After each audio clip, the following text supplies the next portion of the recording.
Bueno, comienzo con la grabación de esta videoclase. Esta es nuestra videoconferencia número 3. Vamos a hablar de prevención de conductas inadecuadas en las organizaciones. Ya hemos visto algunos conceptos básicos de la ética empresarial específicamente. Hoy vamos a hablar de algunas conductas inadecuadas, especialmente el soborno. Y para eso me voy a basar en varios documentos. Una guía explicativa de la Superintendencia de Sociedades para la prevención del soborno o del soborno internacional en empresas colombianas. También en un manual expedido por Transparencia Internacional y en en una norma ISO de prevención también del fraude internacional. Entonces, con base en estos tres documentos y un informe de la OCDE, que es la Organización para la Cooperación y el Desarrollo Económicos, voy a plantear algunas cuestiones para la clase de hoy. Entonces, vamos a ver cómo acá. Listo. Cuando hablamos de corrupción, que es un término bastante utilizado en Colombia, nosotros nos referimos a unas conductas inadecuadas en el sector público, pero no necesariamente están referidas al sector público, también al sector privado. En la clase pasada mencioné de pasada precisamente que según una encuesta global de ética en los negocios, el porcentaje de corrupción que se presenta es similar tanto en organizaciones públicas como en organizaciones privadas. En organizaciones públicas es del 18% y en entidades privadas del 17%, o sea, hay similitudes. Esta encuesta pues, fue realizada en 13 países, algunas economías desarrolladas y otras economías emergentes, como es el caso de Brasil o de la India. Y se realizó con base en encuestas a directivos, tanto del sector público como del sector privado. Y como les comenté, pues se presentaban dos grandes problemas, que eran el soborno y el fraude, específicamente el fraude financiero. Y con base en esa información, pues se determinó que hay un porcentaje de corrupción similar en ambos sectores. Hemos escuchado durante las últimas semanas algo que también se había venido escuchando durante los últimos años, y es que Colombia es un país muy corrupto. Hay una empresa, una organización internacional que se llama Transparencia Internacional, que tiene eh, unos capítulos regionales o unos capítulos nacionales. Y Transparencia Internacional lo que hace es, a través de una medición que ellos tienen, poder determinar qué tan corrupto es un país o sus instituciones. Entonces, hay un informe de Transparencia Internacional que nos está diciendo que Colombia es uno de los países más corruptos del mundo, pero no necesariamente el más corrupto, ¿cierto? Esto contradice en parte lo que se ha dicho en las noticias en los últimos años, porque esas noticias, en los últimos días, porque esas noticias se basan en otros tipos de informes y se comparan con países de América Latina. En el caso del capítulo de Colombia, pues está diciendo que se ubica en el puesto 96 entre 180, o sea, estamos en la mitad. Eso no es un dato para nosotros alegrarnos, ¿cierto? Simplemente es un dato que está allí y que nos está diciendo que básicamente debemos mejorar en nuestras conductas con respecto de los recursos públicos y los recursos privados. Pero, ojo, hay dos situaciones. Una son las mediciones que se hacen de la corrupción como tal, es decir, con base en evidencia empírica de cómo se han venido manejando los recursos financieros públicos y privados en un país determinado. Y lo otro tiene que ver con la percepción de corrupción. Entonces, estas estadísticas o estos datos de colocar a Colombia en el puesto 96 entre 180 países obedecen a la percepción de corrupción, es decir, ¿qué pensamos con respecto a la corrupción los colombianos, con respecto de las instituciones públicas? Y a mí personalmente me sorprende que el porcentaje no sea mayor, porque cuando se hacen estudios de percepción, independientemente del conocimiento que tengamos sobre el manejo de los recursos, tendemos a pensar que nuestras organizaciones son corruptas. De hecho, hay varias organizaciones en Colombia que trabajan el tema de la corrupción y pues están mostrando que la mayoría de los colombianos, en un porcentaje del 80% a veces, desconfiamos de las instituciones públicas, ¿verdad? Como el Congreso principalmente. Entonces, una cosa es la corrupción como tal, la fáctica que está corroborada en unos datos, y otra es la percepción que nosotros tenemos de la corrupción. Es probable que nuestra percepción de la corrupción sea más alta o que nuestra percepción sea más baja. Haciendo una comparación con lo que estamos viviendo en Colombia, tenemos unos datos estadísticos con respecto del contagio de coronavirus. Casi 600 personas contagiadas. Eso es un dato fáctico emitido por el Instituto Nacional de Salud de Colombia. Pero la percepción del contagio puede ser inferior o puede ser superior. En este caso, pues nadie va a admitir que hay un contagio inferior al que nos están indicando las cifras. Pero es muy probable que muchos de nosotros estemos percibiendo que el contagio en Colombia es muy superior al que se nos están dando a través de los datos del Instituto Nacional de Salud. Por otra parte, dice que la percepción de corrupción en el sector público sigue siendo generalizada. Casi que ninguna organización se escapa. Las fuerzas militares, el Congreso de la República, la Fiscalía General de la Nación. Hay unas entidades que tienen menos percepción de corrupción, como la Vicepresidencia de la República. Pero uno como comunicador lo que hace es analizar por qué hay mayor o menor percepción. Y esto tiene que ver con los datos que se nos están suministrando a través de los medios de comunicación. Si los medios de comunicación durante una semana comienzan a decir que en las fuerzas militares se destinaban algunos recursos para prebendas particulares, para elevarse los sueldos, para venderles armas a los grupos armados ilegales, esa información repercute en la percepción que tenemos nosotros de la corrupción en el caso de la policía o del ejército, ¿verdad? Si no se están nombrando este tipo de cosas, la percepción va a bajar. Si me acabo de recibir la información, mi percepción va a ser mayor. Si yo recibí esa información hace varias semanas, mi percepción va a ser menor. Entonces, los estudios de percepción van a depender de la cantidad de información, de quién emite esa información y de la actualidad de esa información. Por lo tanto, no son, son solamente un referente, pero se tiene que corroborar con datos estadísticos fiables, porque sabemos que ese es otro problema. No contamos en Colombia con sistemas de información que nos den unos datos estadísticos fiables. Y por último, nos dice este informe de Transparencia por Colombia que la protección de denunciantes, la reforma política y la transparencia en financiamiento de campañas y participación ciudadana efectiva, entre otros aspectos, son claves para lograr cambios de fondo, es decir, pasar de una situación de corrupción a una situación de transparencia y de adecuado manejo de los recursos. En este sentido, cuando se dice protección a los denunciantes, es que existan garantías fiscales o jurídicas para que las personas que denuncien algún tipo de corrupción en las organizaciones estén blindadas, tengan acceso a la justicia, esté protegida su integridad, su propiedad, su vida, y que haya reformas políticas de fondo, por ejemplo, para frenar la corrupción. Sabemos que, creo que fue el año pasado o antepasado, se promovió la consulta anticorrupción, una consulta popular con 7 puntos, se sometió a la votación del pueblo, pero la gente dijo que no, ¿verdad? Y este era un indicio para una reforma política que se nos ha venido en temas de corrupción, ¿cierto? Por ejemplo, modificar los pliegos tipo para contratación con el Estado, o exigir la rendición de cuentas, o exigir que los políticos o personajes públicos eh, publiquen su declaración de renta. Por ejemplo, son algunos mecanismos que favorecen la transparencia. Que haya más transparencia también en la financiación de campañas. Vemos que últimamente Colombia se ha visto sacudida por el escándalo de la posibilidad de financiación de la campaña de Iván Duque con recursos de particulares, lo que ha dado pie para llamar a este fenómeno la ñeñe política.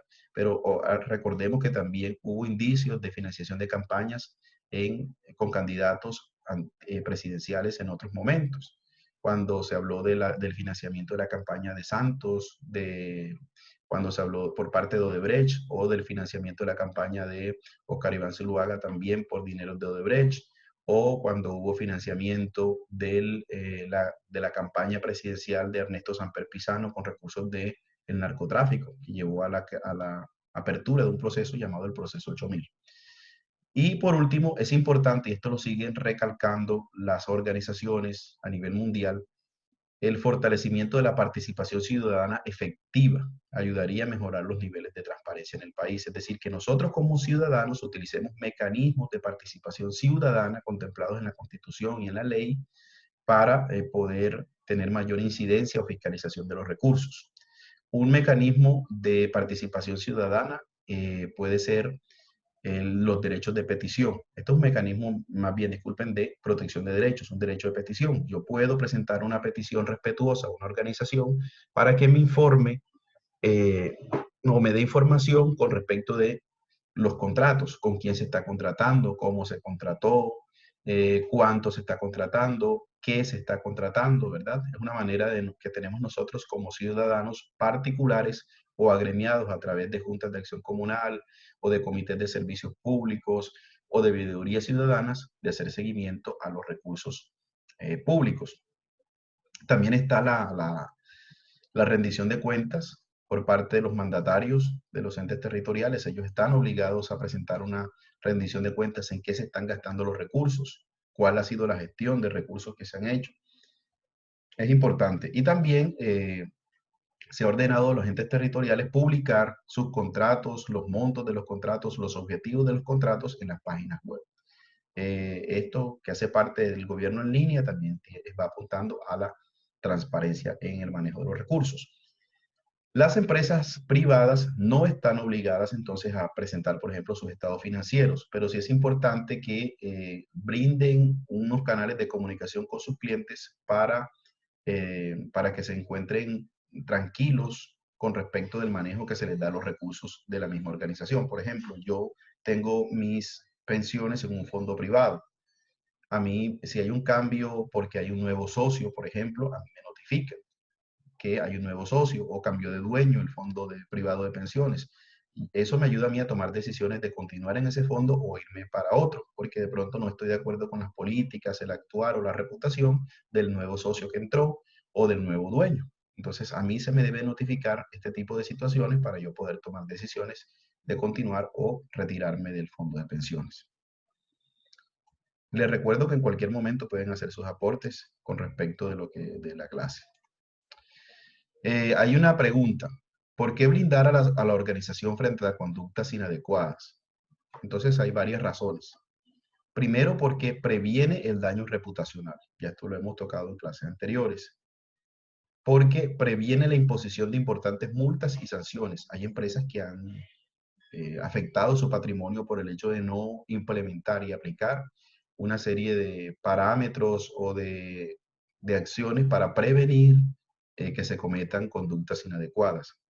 Porque cuando tenemos una organización blindada frente a conductas inadecuadas, las pérdidas de negocio por contratos no ejecutables o la exclusión de licitaciones o subvenciones públicas no se dan.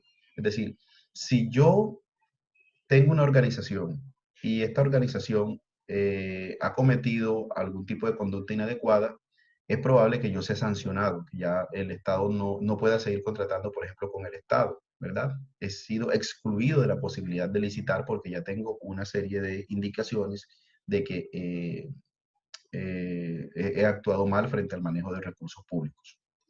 Pero hay también otras razones, y es que hay un incremento de la sensibilidad social con respecto de la ética de los negocios. Es decir, ya nosotros nos hemos vuelto clientes, usuarios o consumidores inteligentes. No solamente nos interesa la calidad en la prestación del bien o del servicio, sino que también estamos indagando por las buenas prácticas de producción de esos bienes y servicios. No recuerdo si lo toqué en alguna de las videoconferencias pasadas, pero hay consumidores inteligentes a los cuales les llega, por ejemplo, un cosmético. Entonces, estas personas no solamente están interesadas en que el cosmético sea de calidad, sea de un precio razonable, tengan acceso a él a través de algunas tiendas, sino que les interesa saber si las pruebas para llegar a este medicamento, a este cosmético, se practicaron en humanos, se practicaron en simios, en otro tipo de animales, qué tipo de repercusiones tiene el hecho de hacerlo con estos animales. Hay otras empresas, otros clientes o consumidores que están interesados en saber cuáles son las condiciones laborales en las que rodean la producción, por ejemplo, de la ropa. Sabemos que ha habido casos, uno de los más sonados es el de Rana Park en Bangladesh, un edificio de 9 pisos que se vino al suelo y que contenía a miles de personas que trabajaban por un salario mínimo, un salario mísero, disculpe, un salario mísero para producir ropa en gran escala para marcas como Zara, Mango o Denim. Entonces, algunos clientes estarán interesados en conocer cuáles son las prácticas de producción y, en todo caso, podrían aplicar digamos, tomar actitudes o comportamientos de censura de no comprar más esos productos porque básicamente no están de acuerdo con la manera en que se están produciendo. A eso se refiere el hecho de que hay un mayor incremento de la sociedad, una mayor sensibilidad frente a la ética o a la manera como las empresas están desarrollando sus negocios. Estamos hablando de prácticas laborales, de prácticas ambientales, de prácticas de manejo de recursos, ¿cierto? No sé si alguno de ustedes estaría dispuesto a invertir o a seguir consumiendo bienes y servicios de una organización que sabemos que está cometiendo fraude o que tiene prácticas inadecuadas en su producción o en su comercialización. Comercio injusto, por ejemplo. Por otra parte, es importante porque el entorno legislativo en el que la empresa desarrolla sus actividades es cada vez más abundante y más complejo. Entonces, en Colombia tenemos un dicho, echa la ley, echa la trampa. Casi que muchas personas se vuelven expertas en evadir las responsabilidades fiscales, en evadir las responsabilidades ambientales, sociales o laborales, pero se les va generando un cerco. Colombia, por ser un país legalista y garantista, cada vez tiene mayores restricciones para aquellas personas que quieran cometer un acto fraudulento. Sin embargo, esto va de acuerdo con algo que voy a mencionar más adelante, y es que existe una percepción de que aquellas personas que cometen prácticas inadecuadas como el fraude, el soborno, por ejemplo, no son sancionadas. Miren nada más el caso de Alejandro Lions, ex gobernador de Córdoba. El tipo, por lo bajito, se roba 104.000 millones de pesos, pero solamente está obligado a devolver 4.000 millones de pesos. Se encuentra hoy resguardado por la justicia norteamericana, estadounidense, y está colaborando con la justicia. Y por esa colaboración tiene una serie de prebendas. Entonces, el mensaje que se está brindando allí es que Alejandro Lions es una persona que, a pesar de que robó, está siendo tratada de manera preferente. Y cualquier joven podría pensar, yo voy a hacer lo mismo, porque lo que me da son unos pocos años de cárcel, me quedo viviendo en Estados Unidos, resguardado por la justicia de allá, y me quedo con una cantidad de plata en el bolsillo, ¿verdad? Aunque hay algunos enemigos en Colombia, yo no tendría por qué volver a este país subdesarrollado. Entonces, va de la mano el hecho de que se robustece el entorno normativo, se restringen una serie de prácticas, pero la justicia no opera. Y cuando se generan este tipo de delitos de carácter, por ejemplo, financiero, de detrimento público, no se están aplicando la justicia, quedan impunes, y ese es un mensaje realmente contradictor para las personas desde el punto de vista ético. O sea, lo puedo hacer porque el beneficio que me trae el cometer el delito es mucho mayor que la pena que me están aplicando por haberlo cometido. La tercera razón tiene que ver con que el nivel de beligerancia de las autoridades y gobiernos regulatorios es cada vez mayor. Esto va de la mano con el entorno legislativo, ¿verdad? Se supone que hay mayor vigilancia porque hay unas leyes que están indicando que debe haber una mayor vigilancia y cumplimiento. Pero desde la perspectiva del curso de ética de las organizaciones, es un asunto de ética, es un asunto de valores. Aquí ya no podemos ligarnos solamente al código, como decíamos, al código jurídico. Decir que no cometo esto porque es un delito y se me vienen unas sanciones. No cometo esto porque es un pecado y se me viene una pena, sino porque es un asunto de ética. Y cuando nosotros reflexionamos desde lo ético, nos decimos cosas como esta: no es mío, no me lo puedo apropiar. Es de todos, debo informarlo, debo manejarlo bien. Fui colocado en este puesto para administrar unos recursos que no son míos, sino que son de carácter público o privado, y yo no tengo por qué robarme eso. Simplemente son cuestiones normales, es decir, no hay que complejizar asuntos tan sencillos como no tengo por qué cogerle a otro lo que no es mío, ¿verdad? Y por un asunto también de dignidad y de autovaloración. Yo no lo voy a hacer porque me siento mal, porque no es coherente con mis principios, porque no contribuye a mi desarrollo como persona, o porque simplemente no está bien que lo haga. A eso me refiero con el tema de la ética. ¿Cuáles son las afectaciones de una conducta indebida como el soborno internacional? Ahora, esto también lo podríamos aplicar al soborno en empresas nacionales. La primera afectación es que socava, ¿verdad? O mina la confianza que se les confiere a los gobiernos, a las sociedades y a las personas en general. Haga de cuenta, si usted en un asunto particular, ¿usted estaría dispuesto a prestarle dinero a una persona que queda mal con sus acreedores? ¿Verdad? Se socava la confianza. Usted no le prestaría dinero a una persona que le ha quedado mal a otras personas a las que les debe. Lo mismo sucede con los gobiernos. Hay unos estándares y unas mediciones y unas puntuaciones con los gobiernos, de acuerdo con el manejo de sus recursos. Y de acuerdo con esas puntuaciones, las multinacionales u otros gobiernos entablan o no una serie de negocios con ellos, ¿cierto? En Colombia, por ejemplo, hubo, ya gracias a Dios ya no existe, digo gracias a Dios, bueno, realmente al fin se desmontó eso, y era la certificación que nos daba el gobierno de los Estados Unidos por el hecho de que estábamos ganando o perdiendo la lucha contra el narcotráfico. Algunas décadas atrás, nosotros estábamos supeditados, la ayuda internacional, la inversión extranjera estaba supeditada a una certificación que daba el gobierno de los Estados Unidos. Si nos descertificaban, no, muchas empresas no podían hacer, era como una especie de sanción, no podían hacer negocios o no podían invertir o no podían transferir recursos al gobierno colombiano. Por el contrario, si estábamos ganando la guerra con el narcotráfico de acuerdo con unas metas implantadas por los Estados Unidos, entonces se daba pie para que se pudieran establecer este tipo de negocios. Segunda afectación, afecta el orden público económico e impide el crecimiento y desarrollo de cualquier nación. Pues claro, miren, hay unas partidas que están determinadas, por ejemplo, en el presupuesto general de la nación. Hay varios rubros que son de vital importancia para cualquier colombiano.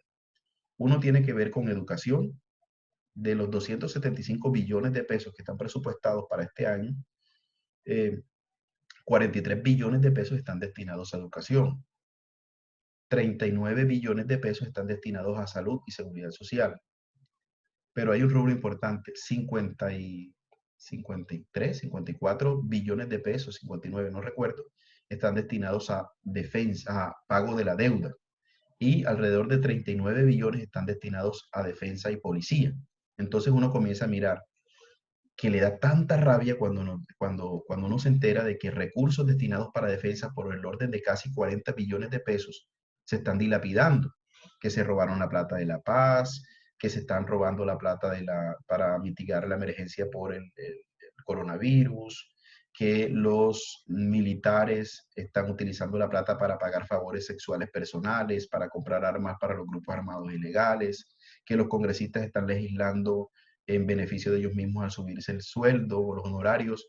O sea, esto, además de minar la confianza que tenemos nosotros como ciudadanos en nuestro gobierno y en nuestras organizaciones, también afecta el desarrollo económico y social, porque la plata que iba destinada a satisfacer demandas sociales como la salud y la educación se están dilapidando, ¿cierto? Se la están robando los rectores, se la están robando los congresistas, se la estará robando el ministro, uno no sabe, se la están robando los operadores de alimentación escolar, los operadores de transporte escolar.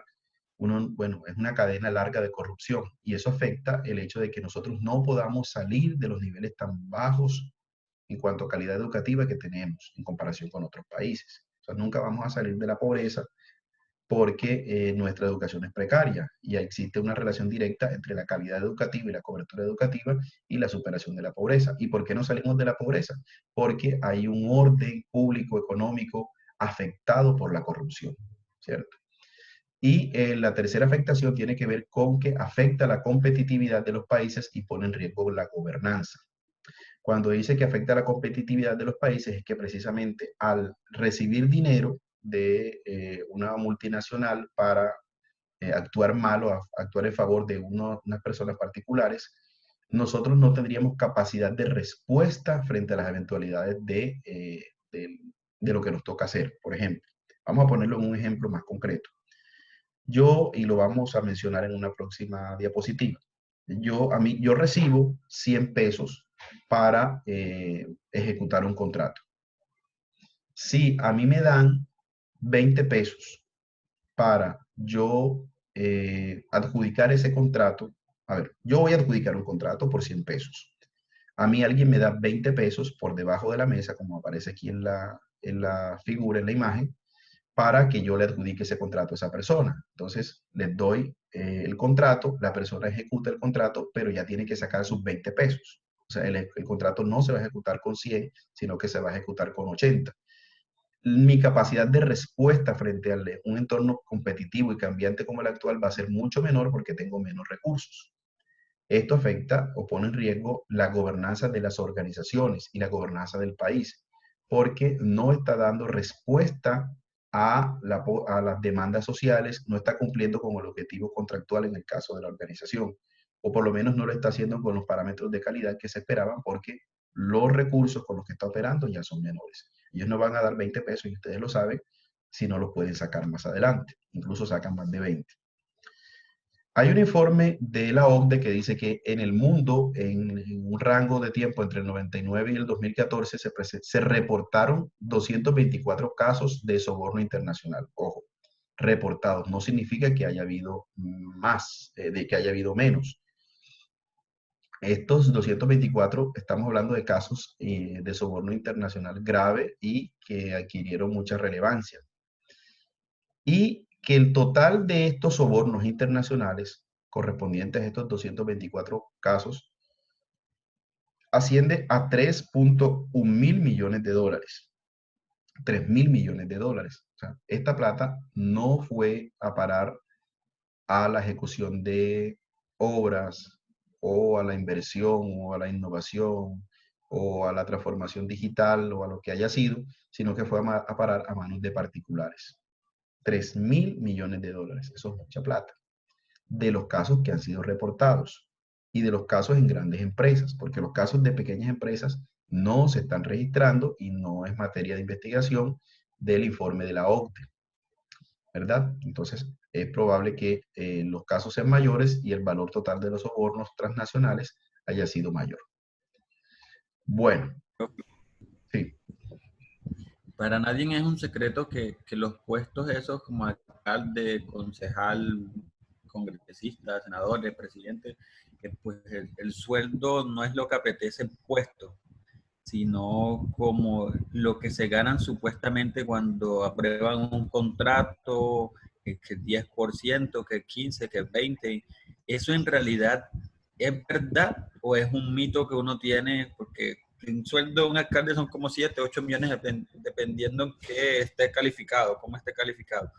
Pero tanta plata que se le mete a una alcaldía, a un consejo, ¿de dónde saca? O sea, si es verdad que cada proyecto que hacen, ellos tienen un derecho o es ética y que no, ven, tú me apruebas y yo te apruebo, yo te paso por acá por debajo el 20% de la ejecución del proyecto o favores. Usted que está metido en proyectos y eso de ONG, ¿cómo manejan eso? O sea, ¿cómo es la trazabilidad? ¿Cómo es la transparencia, más bien? No trazabilidad, la transparencia. Te lo voy a colocar con un ejemplo con un caso que a mí me pasó de contratación con el municipio de Planeta Rica. No voy a decir en qué periodo. Mira, es una práctica generalizada el hecho de que los alcaldes pidan el 25, el 30, el 33, el 40 y hasta el 50% de los montos destinados a la ejecución de unos contratos. Es una práctica generalizada y no aparece en ningún manual de procedimiento ni en ninguna ley el hecho de que los alcaldes se tengan que quedar con un porcentaje destinado a su pecunio propio. Es decir, es una práctica fraudulenta, es un delito que se está cometiendo, ¿cierto? Pero la gente lo banaliza, lo naturaliza y la gente cree que eso es así, ¿verdad? Es lo primero que hay que aclarar. Hay muchas maneras. Voy a hablar del caso particular de 28 millones de pesos que estaban destinados para un curso de derechos humanos acá en Planeta Rica. Si nosotros somos honestos, esos 28 millones de pesos deben pasar directamente a la ejecución del contrato. Cuando a mí me ponen bueno, gracias a Dios no fue a mí, el contrato salió a nombre de otra persona porque yo cuando eso no tenía un título en derechos humanos, yo iba a ejecutar el curso destinado a los de la Red Unidos bueno, y a los de la Defensa Civil de Planeta Rica. Cuando fuimos a revisar en tesorería o en Hacienda cuánta plata había para el curso, efectivamente en el presupuesto del municipio aparecían 28 millones de pesos. No se había ejecutado ningún peso de allí, por lo tanto deberían estar 28 millones de pesos allí. La realidad es que la plata se la había cogido el tesorero y la tesorera y las personas que estaban a su alrededor. ¿Por qué? Porque en las alcaldías hay una práctica recurrente y es que los proyectos tienen dueños. Es decir, este proyecto no es para el municipio, este proyecto es de fulano de tal. ¿Por qué? Porque hay que pagarle a fulano de tal el apoyo que nos prestó durante la campaña. Eso se llama clientelismo.